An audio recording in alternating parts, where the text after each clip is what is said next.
안녕하세요. 경찰 읽어주는 남자 기광석이다. 반갑습니다. 와, 짝짝짝. 반갑습니다. 네. 오늘의 KPC 초대 손님, 네, 박지훈 변호사. 네, 안녕하세요. 변호사 박지훈입니다. 네. 우리나라에서 호감도 1위 변호사 맞습니까? 호감도는 아니고 방송을 좀 많이 하는 변호사 중에 하나가 아닌가 생각이 듭니다. 그러니까 그게 그겁니다. 실력은 그렇게 뛰어나지 않지만. 자, 그러면 호감도 방송 점유율로는 1위인데.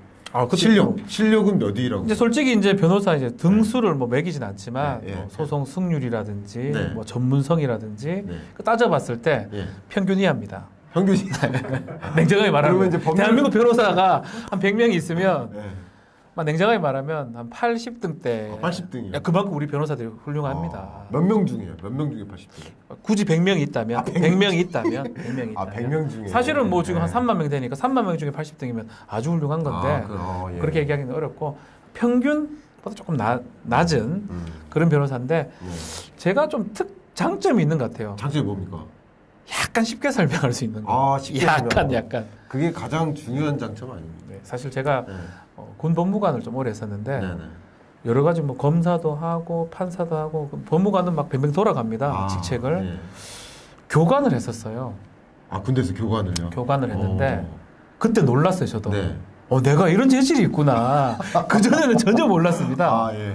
이 사람을 bes어서 이렇게 하는 걸 잘 못했는데 막 더듬더듬거렸었는데 그 군대에서 교관이라는 거는 정말 절도 있게 그 장군들 앞에서 절도 좀 딱딱딱딱딱딱 교관 뭐 교육하고 이런 모습을 절도 있게 해야 됩니다. 그걸 하면서 남들한테 쉽게 어떤 전달하는 좀 기술을 좀 익힌 게 아닌가. 그 이후로 뭐 국군 방송에 한번 나갔었고요. 첫 방송이 국군 방송입니다. 국군 방송 하는 국군 방송. 군인으로서 군인이었어요. 장교였고요.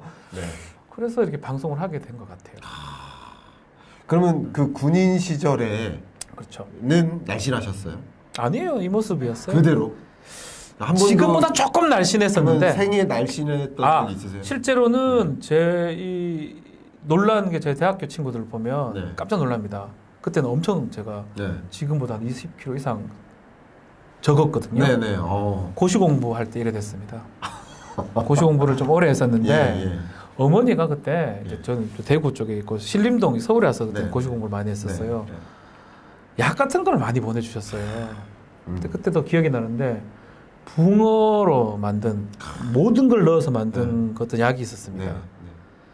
그거를 잘못 먹고 정말 1년 만에 20kg 쪘어요. 근데 그때는 생각해도 뭔 생각이냐면 어차피 이거는 뭐 시험해서 돌아올 것이다. 정상으로. 원래 몸무게로. 우리 시청자 여러분들 중에 나 꼭 살쪄야 되는데 그거 좀 소개시켜 그거 남겨주시면 그거 제가 봤을 때는 알려드리겠습니다. 아마 법에 저촉되는 식품일 가능성도 있어요. 왜냐하면 막 쪄버려요. 그리고 잠도 잘 안 오고 힘도 생기고 그러니까 우리 어머니가 만들어 오신 거예요. 우리 어머니가 뭐 온갖 거 다 넣었다. 좋은 거. 붕어를 중심으로 해서 모든 걸 다 넣었다. 그래서 그거 먹고 나서 지금 쪘고요. 20년째. 한 30년째 유지를 하고 있습니다. 유지를? 안 돌아옵니다. 그럼 이제 대충 나이가 계산이 되는 거예요. 40 후반인데 오늘 아침에도 지금 제가 나오면서 갑자기 언제 뺄 건데 아니요. 안 뺀다. 여보, 못 뺀다. 안 돌아간다. 못 돌아간다. 근데 우리 이 방송에 한 몇 달 전에 박정호 교수도 다녀왔었는데 박정호 교수는 이제 배가 이렇게 나와 있는데 항상 얘기하는 습관이 손을 배 위에 올려놓고 하는 거예요. 저도 사실 그래요. 노돌리는데요? 원래는 저는 이제 감추는 거죠. 그리고 습관이 이걸 잠굽니다. 감추는 거죠. 근데 박정호 교수는 감출 수가 없어서 손을 이렇게 올려놓는다니까요. 좀 배 많이 나왔어요. 많이 나왔어요. 제가 박정호 교수도 저도 방송에 자주 보지만 진짜 빼야 돼요. 그분은. 내가 이런 말할 자격은 없지만 저도 맨날 좀 빼서. 좀 괜히 어쨌든 우리 굵직한 사건 이야기로 자연스럽게 좀 넘어가 보도록 하겠습니다. 지금 변호사님이 가장 지금 화제의 인물로 등장한 게 윤석열 후보의 아내분이시죠? 김건희 씨. 이분이 곧 기소될 것이다 라는 표현을 던지셨어요. 진짜 제가 무슨 뭐 어떤 정보가 있는 건 아닌데요. 좀 있는 줄 알아요. 이게 어떤 제가 모 방송에 제목을 그렇게 단 거예요, PD가. 아, PD님. 이 썸네일 장사입니다. 아, 우리도 그렇게 달 겁니다. 우리도 이 썸네일 장사라고 그러는데 아시겠죠? 윤석열 후보 아내 김건희 기소된다. 아시겠죠? MBC의 이제 유튜브 방송에 또 이거 일반 정상적인 공중 방송에서 할 수 없어요. MBC에서 만드는 그럼 유튜브 일사F인가요? 그것도 비슷한 같은 네, 채널에서 운영하고 있는 뭐 천기 누설이라고 있습니다. 거기서 제가 이제 여러 가지 근거를 대면서 예측을 할 수 있다. 곧 조사받을 것이다. 그러니까 이제 진행자가 언제? 9월. 9월. 던진 거죠. 근데 이제 그게 제목이 달리다 보니까 여러 언론사에서 주목을 하게 된 겁니다. 그렇죠. 기자들 전화를 많이 받았어요. 혹시 정보가 있냐? 근데 좀 그냥 없다고 말하기엔 좀 없어 보이잖아요. 들은 바는 없지만 이렇게 건너 들었다라는 식으로 얘기를 했고요. 근데 이제 얘기를 하게 된 이유는 뭐냐면 사건이 상당히 지금 많이 성숙돼 있어요. 우리가 성숙이라는 표현을 쓰는데 증거 확보들이 많이 돼 있고 압수수색이 지금 끝났다고 지금 하거든요. 그렇다면 마지막에 하는 거는 피의자를 소환하는 겁니다. 그렇군요. 소환하면 뭐 합니까? 놀지 않죠? 기소를 합니다. 소환 다음에 일주일 안에 기소나 불기소 결정을 합니다. 근데 불기소하려고 소환하진 않죠. 그렇다고 봤을 때 9월 15일이 국민의힘 경선 뭐 이렇게 하고 있는 날짜거든요. 30일 예비 후보 등록하면 15일 정도에 컷오프 정도가 됩니다. 경선이요. 그 전에는 부르지 않을까. 근데 이건 알 수가 없는 거예요. 제가 분석하는 거고, 뭐 제가 들은 정보는 딱 그 한정적입니다. 언론에 보도되는 내용들이죠, 대부분. 그럼요. 또 지금 이제 여러 가지 문제가 있는데, 뭐가 문제입니까? 주가 조작 사건입니다. 도이치 주가 조작 사건인데, 이거는 시청자분들 잘 알겠지만 작전이라고 해요. 요즘은 이렇게 안 해요. 이 사건 2010년도, 11년도에 있었던 사건입니다. 어떤 식으로 하냐면 주가를 부양하려고 일부러 막 주식을 사 모으다가 거짓 정보 퍼뜨리고 올린 다음에 싹 빠지는 거예요. 작전 부려서 빠지면 우리 소위 말하는 개미들이 뭣도 모르고 끼어갔다가 손해보는 그게 우리가 말하는 시세 조종이라고 표현합니다. 시세 조종. 미공개 정보 이용 시세 조종. 근데 거짓말이에요, 사실은. 그러니까 그 주식 시장에서는 공정하게 경쟁하라고 우리 법은 규정이 돼 있습니다. 그렇죠. 약간의 어떤 뭐 정보를 이용해 가지고 미리 사는 거 이거는 공정의 틀에서 보는 건데요. 회사에서 아주 중요한 정보고 밖에 밝혀서는 안 되는, 밝혀지지 않는 그런 미공개 정보가 있다면 그걸 이용하지 말라라고 하는 거거든요. 거기다가 작전을 부려서 뭐 예를 들어서 뭐 막 사들여 가지고 주가 부양시킨 다음에 막 팔아버리는 거 하지 말라고 하는데 지금 그런 것들을 했다라고 지금 혐의를 받고 있어요. 그럼 이 혐의면 만약에 이게 실형 나옵니다. 실형. 주가 조작 되게 나쁜 거예요. 실형 사실 주가 조작하고 재벌 한 3세, 4세들 보면 뭐 누구라고 얘기를 못 하겠는데 뭐 LG가에도 있었죠. 이렇게 해가지고 몇 천억 벌고 감옥에 가요. 다시 돌아와요. 또 해요.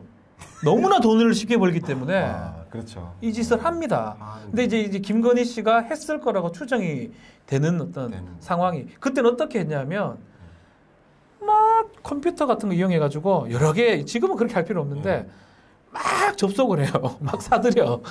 막 사들이면 그게 지금 증거가 다 있어요. 근데 김건희 씨하고 아주 친한 사람이 이제 그것을 했다 그러고 김건희 씨가 그 상황에서 참석했다가 들어갔다가 빠진 정황들이 있는데 김건희 주장은 뭐냐면 2011년도고 자본시장법 공소시효가 10년입니다. 지금 2021년이죠. 21년이니까 시간 다 지났지 않느냐. 뭐 아무 문제 없다라는 게 이제 일반적으로 주장을 하고 있는데 최근에 2012년 여름까지 했다는 증거가 확보가 된 거예요. 그러면 2022년까지 공소시효가 남아 있는 거예요. 그런 겁니까? 그래서 제가 봤을 때는 그 이전에 기소를 하는데 기소보다는 조사를 하는데 윤석열 후보가 지금 대권 레이스에 뛰어들었기 때문에 대권 레이스에서 대권 후보가 됐을 때 하기는 부담스럽습니다. 그렇다면 그 전에 해야 되고 그렇다면 8월 달, 9월 달에 마무리된다. 그럼 되게 논리가 있네요. 상당히 논리가 있죠. 기소될 가능성이 높다라는 거. 상당히 논리 기자들 설명해 줬죠, 제가. 그럼 만약에 정말 9월 15일 날 9월 15일 직전에 기소가 된다. 그러면 아마도 이거 조회수 100만 나오죠. 그렇죠. 아시겠죠? 사실은 그 MBC에서도 그 조회수가 통성번 5배가 더 나왔어요. 한 50만이 나왔어요. 왜 50만이 나왔냐고 제가 피디 물어봤죠. 그러니까 성공한 것 같습니다. 하더라고. 근데 사실은 어떻게 보면 사실은 조작이죠. 뭐 근데 저의 그 내용은 제가 갖고 있는 정보들을 이용해서 근거 있는 추측이다. 네, 이렇게 말씀드렸습니다. 그러면 아까 지금 첫 번째가 네. 주가 조작이라고 했는데 네. 그 다음 또 어떤 것이 있습니까? 이게 가장 커요. 이게 가장 크고. 주가 조작이 가장 크고 네. 또 걸리는 게 협찬받은 부분들이 있거든요. 아 맞아요. 코바나 컨텐츠 코바나 뭐 하여튼 자기가 운영했던 회사에 그 협찬도 도이치모터스에서 받았어요. 맞아요. 도이치모터스가 지금 계속 문제가 되고 있어요.